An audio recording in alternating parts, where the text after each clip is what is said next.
Do you remember last week when I showed you my shu-shus?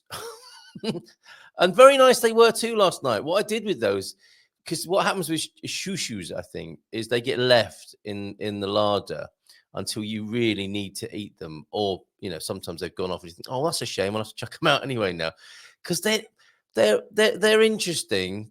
And that, I mean, when you say interesting about food, it's not the most. It's like damned by faint praise, basically, isn't it? And Ian and Helena, who gave me those shu-shus, very grateful. The kids really loved the big bag of clementines. We loved the sweet potato and the shu-shus, as it turns out in the end. And I mashed them together last night. So I skinned the shu-shus. If you want to try this at home, take the fairly robust skin off the outside. So slice that off. And I don't know if I'm doing this right. This is just what I intuitively did, and it seemed to work out okay.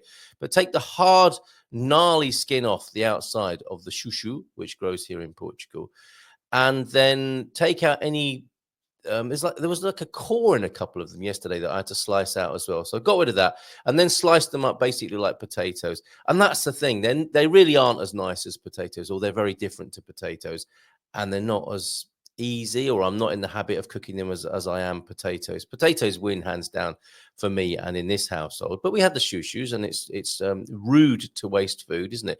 So yeah, skin off, take anything that looks like a core out from inside, and then cut them into how you would normally cook potatoes. So boiled them in some salted water, boiling boiled in saline.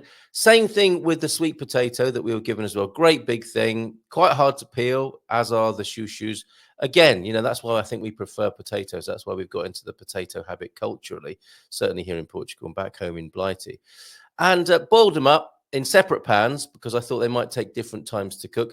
And then when they were both soft and ready to eat, I put butter in, I put olive oil in, a little bit more salt, and mashed them together to make quite a nice mash, which Mrs. M quite liked. And I've got a little bit left over, so I might have a bit of bubble and squeak this morning with that. So the shu-shus got eaten. And basically, I think what Ian thought was, well, if he'll eat that, he'll eat anything.